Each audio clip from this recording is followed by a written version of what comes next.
Egunon, buenos días. Hoy nos vamos a tomar un café con el director de la película Los Últimos Románticos, David Pérez Sañudo, película que compite en la sección New Directors y que opta al premio Cuchabank New Directors y también al premio Dama de la Juventud.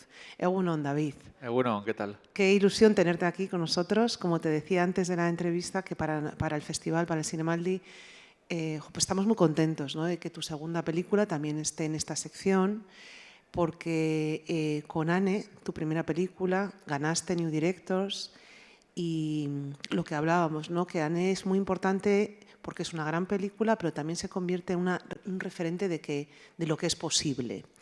Entonces, hoy vamos a hablar de tu nueva película, tu segunda película, que parte de la adaptación de la novela de Chani Rodríguez, Premio de Literatura de Euskadi 2021.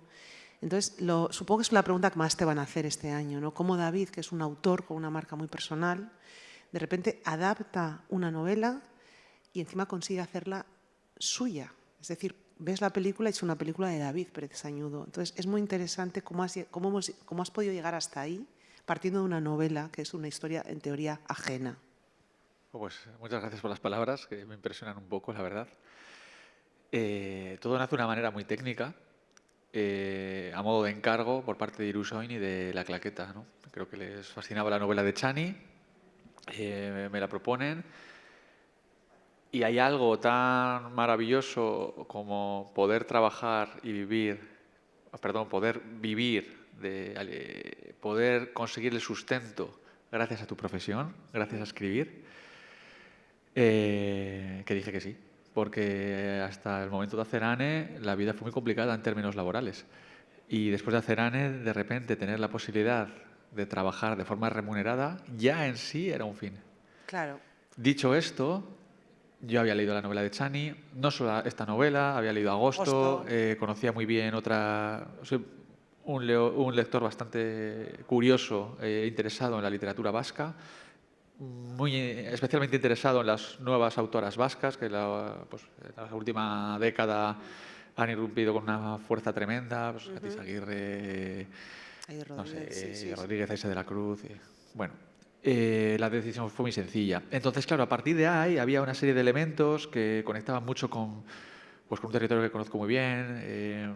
Yo he nacido en Bilbao, he vivido en Vitoria, pero también he crecido durante muchos años en el Valle de Mena. Conozco muy bien las encartaciones, conozco muy bien el Valle de Ayala, todo lo que tiene que ver con Llodio, Balmaseda, Zaya. Bueno, y la novela está ambientada en Llodio, en una realidad que me es muy próxima y donde tiene mucho espacio, gente a la deriva, tiene mucho espacio un territorio que ha sido de alguna manera muy próspero en el pasado y que ya no lo es. Tiene espacio también la figura del migrante, del maqueto, de esa figura que igual históricamente ha sido incluso denostada. Bueno, creo que había posibilidad de hablar de quiénes somos en relación a quiénes hemos sido y casi desde el primer momento para Marina y para mí fue una película personal. Claro, es que pensando en esta película y pensando en la anterior, al final es una película que toca una realidad que sin duda conoces, que es lo que estás diciendo, y toca muchísimos temas. O sea, yo al pensar en la película veo que al fin, aparte de que ahora vamos a ir a la protagonista y a toda la cantidad de ideas que has añadido, pero veo que es una novela, una película que toca muchísimos temas: la soledad, la familia, la reconversión industrial, la injusticia laboral, la enfermedad mental. O sea, hay infinitos temas que sin darte cuenta están ahí de una manera muy sutil. Que, bueno, no sé cómo te relacionaste con el reto, ¿no?, de saber que todo eso iba a estar en la película. Bueno, sabíamos que era material complicado, material muy inflamable en cuanto a que, lo comentábamos ayer, ¿no? Irune, la protagonista de la novela, es muy interesante, pero es muy interesante cuando piensa, ¿no? Y eso, el pensamiento y el cine no se llevan muy bien, ¿no? Cómo materializarlo, cómo pasarlo a una gramática audiovisual, cómo hacer cómo hacer físicas esas salidas tan ingeniosas del personaje, cómo materializarlo. Eso ha sido un reto desde el inicio y también en esa mezcla temática y en esa mezcla de géneros estaba también un poco el reto, ¿no? Y parte de lo que nos interesaba, ostras, ¿cómo podemos hacer algo interesante con esto? Es una película muy suspendida y hemos visto y recuperado y reflexionado y revisitado muchas películas y novelas que también tienen que ver con esa ausencia de trama clara, ¿no? Entonces la idea ha sido construir en base a un viaje emocional. Es decir, lo que nos lleva en la película es una evolución emocional. Podríamos decir que es la historia de una mujer que rompe con su entorno, podríamos decir que es la historia de una mujer que aprende a sonreír, podríamos decir que es la historia de una mujer que rompe con la generación anterior. En definitiva, es la historia de una mujer y de la evolución de una mujer, ¿no? Un proceso de duelo hasta que se rompe, sí. Pues que además, ahora ya nos centramos en el viaje de Irune, ¿no? Porque en el fondo al fin es también a nivel como puesta en escena, cómo empieza la película, ¿no? Que al final, en el fondo, ese traveling es un tren o es un viaje, es una metáfora de viaje, puede ser, que vemos a Irune y luego vemos cómo Irune se monta en ese tren también. O sea, que hay muchas... Es una película un poco también como que tiene sus paralelismos, ¿no? Ahí está también el logro de que tenga una... Pues que es una especie como de poesía, ¿no? A lo largo de la película. Y bueno, voy a ir... Como está llena de ideas a nivel de dirección, que esto que hablábamos del travel inicial y el final, ¿no? Que parece que, bueno, es un poco lo que he percibido, pero también hablando del viaje emocional de la protagonista, que cómo conocemos a una protagonista que en la novela piensa mucho y, sin embargo, cómo trasladas eso. Yo creo que has conseguido algo maravilloso, que es nosotros los espectadores conocemos a Irune gracias a Javier María. A Miguel María. Entonces yo creo que eso también ha sido, bueno, por un lado es muy único, es muy arriesgado y funciona de maravilla. Yo como espectadora conozco a Irune más que el resto, porque me permites ver cómo ella sueña o intenta, pues, su lado más frágil, más privado. Entonces, no sé cómo llegáis a esa diversificación de Miguel María, esa idea tan acertada y que le hace una película tan, pues, tan personal, ¿no? A la vez. Bueno, yo creo que tiene que ver con... Hay algo en Miguel María, en esa... decíamos el otro día que funciona como una especie de observador neutral, ¿no? Como el mítico mediador internacional de conflictos políticos, ¿no? Es esa persona a la que no sabes por qué, quizá porque no la ves, porque no es corpórea o porque no tienes tanta relación con ella, le acabas contando lo que no le dices a la persona más íntima. Entonces, claro, eso permite que haya también ciertas salidas o ciertas derivas en los diálogos de Irune que nos permiten también explotar un poco o estilizar un poco el relato. Luego también había una reflexión muy interesante que hacíamos en el proceso de escritura. No tengo ni idea de si fue acertado o no, eso lo dirá cada espectador, pero sí que había una propuesta de hacer algo más seco, más parco, es decir, nunca cosificar los posibles Miguel María, nunca hacerlos corpóreos, pero luego, por otro lado, estaba esa necesidad de abrazar los géneros cinematográficos. Yo lo repetíamos también en algunas charlas, ¿no? Que es evidente que hay en los últimos años una deriva hacia un tipo de cine. Hay un respeto hacia la distancia formal, hacia el no subrayado emocional, incluso la búsqueda de la verosimilitud a través de un lenguaje muy libre, incluso a costa de pervertir el color, el encuadre. Bueno, no lo sé. Son sensaciones, ¿eh? Como de no intervenir mucho, como de... No intervenir mucho. Como que dejar que sí. Y casi como cierta alergia a lo construido, a lo clásico, a la música. Entonces, claro, esta película se titula Los últimos románticos y pensamos, ¿qué significa lo romántico? Lo romántico obviamente tiene que ver con la relación de amor, con la idealización del otro, pero lo romántico va mucho más allá. Lo romántico es también mitificar un espacio que ya no... un lugar que ya no existe, unos comportamientos, unas cosas, unas personas que ya no están, etcétera. En esa relación con lo romántico aparece también el melodrama o la comedia romántica y la película necesita coquetear con eso. Y si tiene que haber una ruptura o tiene que hacerse más abierta o en un momento dado puede incluso lidiar con lo cursi, creo que tenemos que atrevernos a hacerlo. A dejar aparcado nuestro yo autoral y nuestro anhelo de festivales y abrazar la construcción del melodrama y de la comedia romántica. Qué bonita reflexión, o sea, qué bonita explicación para entender este resultado, porque para mí, o creo que para la audiencia también, en esta especie de romanticismo, es decir, de respetar mucho al personaje, de que él te diga un poco en qué relato puede vivir, has conseguido algo muy, muy personal. Al final, es curioso, ¿no? Como a veces intentando no estar tú tan presente, sin querer vuelves a... Se nota, hay algo de ti, hay algo de tu cine en esta segunda película que tiene, porque que nos lleva también un poco a Anne, pero no, yo creo no nos va a dar tiempo a hablar de Anne. Me gusta mucho lo que has dicho de respetar el romanticismo, que también tiene que ver con el pasado, ¿no? Cómo se hacía cine antes, o cómo no querer imponer una manera de hacer cine actual a la historia que quieres contar. Y eso también es romántico. Sí, sin duda, ¿no? Como cuando decimos que es una película correcta, ¿no? Se ve muy bien, es emocionante.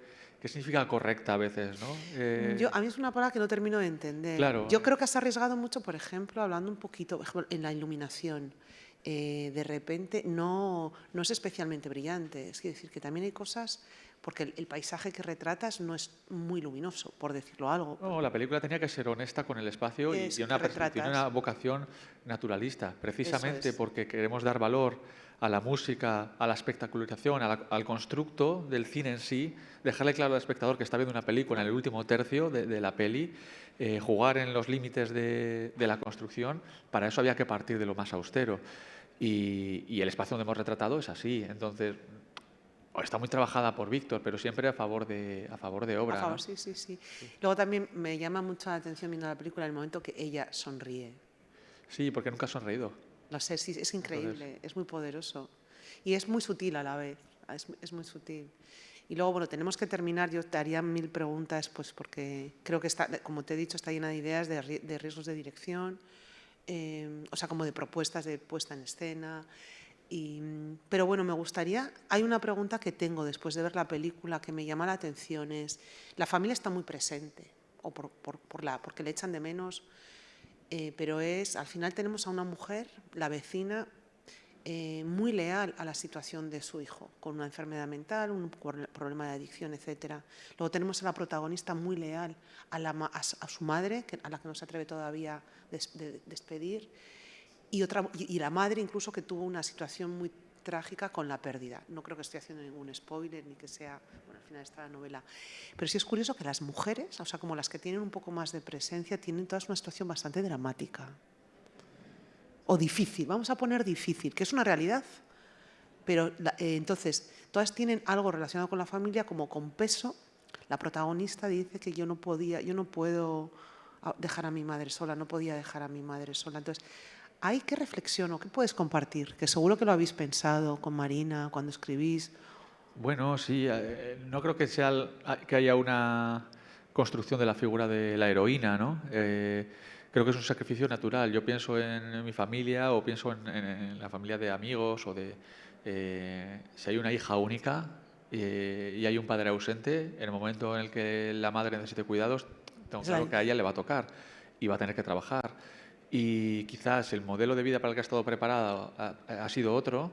Quizás si la promesa que le han propuesto a sus padres ha sido: hija, estudia, sea autónoma, cuando acabes la carrera a ver si sales colocada y así trabajas. Claro, eso es una lógica de los años 80, 90 o de los años 70. La duración, la vida laboral de una persona ahora es mucho más variable, ya no aguantas en una empresa 35 años. Yo creo que Irune tiene mucho de esto, de una promesa no cumplida y de una necesidad de sacrificio, que es: estudio Bellas Artes, Trabajo está en off. Exacto. En un momento dado mi madre enferma de cáncer y tengo que estar a su lado, porque mi padre no está. Es una víctima, sí, es una víctima del sistema, es una víctima como una parte importantísima de la población, yo creo, sin necesidad tampoco de dramatizarlo. Exacto, no lo veo como víctima, sino simplemente es un aspecto más de esta película, que habla de muchísimas cosas, precisamente solamente con esta presentación, con el personaje, con esta situación, estamos hablando de los cuidados, de las vecinas, de una realidad bilingüe que cohabita en Euskadi, del pasado, en fin, que es muy rica, y como tiene tantos aspectos, pues uno que me llamaba la atención era que las tres mujeres, la familia es un gran peso. Sí, claro. Fuente amorosa, pero gran peso también. Sí, yo creo que tiene mucho peso y no sé por qué. Yo sí que creo que hay algo en la forma de contar, y no es deliberado, que es como muy cantábrico, ¿no? Y sí que creo que hay algo en la generación anterior, las dos generaciones anteriores, quizá por haberme formado en los cortos de Kimua, pero obviamente hay unas conexiones, o nos han enseñado el camino, pues los Altuna, los Moriarty, etcétera. Y hay unos vínculos que tienen que ver con el retrato de la familia, o con el determinado peso en la familia, que creo que es interesante, porque igual no nos estábamos dando cuenta de que hay un problema de comunicación, de que tenemos una manera de comunicarnos muy parca y de que no afrontamos a veces conversaciones incómodas y que las cosas se enquistan. Estoy generalizando, pero creo que hay algo muy norteño en eso también. Puede ser. Bueno, igual es un problema, es otra manera. Es otra manera. Es otra manera. Sí, es otra manera. Vemos, la estamos viendo y a veces cuando vemos la película acaba, decimos, bueno, pues este aspecto sigue estando. David, muchísimas gracias. Me están diciendo que hay que acabar, me da mucha pena. Nada. Y tenemos que terminar la entrevista. Espero que podamos seguir conversando. Claro. Suerte con la película y vamos a pasar ahora a ver un clip de la misma. Eskerrik asko. Eskerrik asko.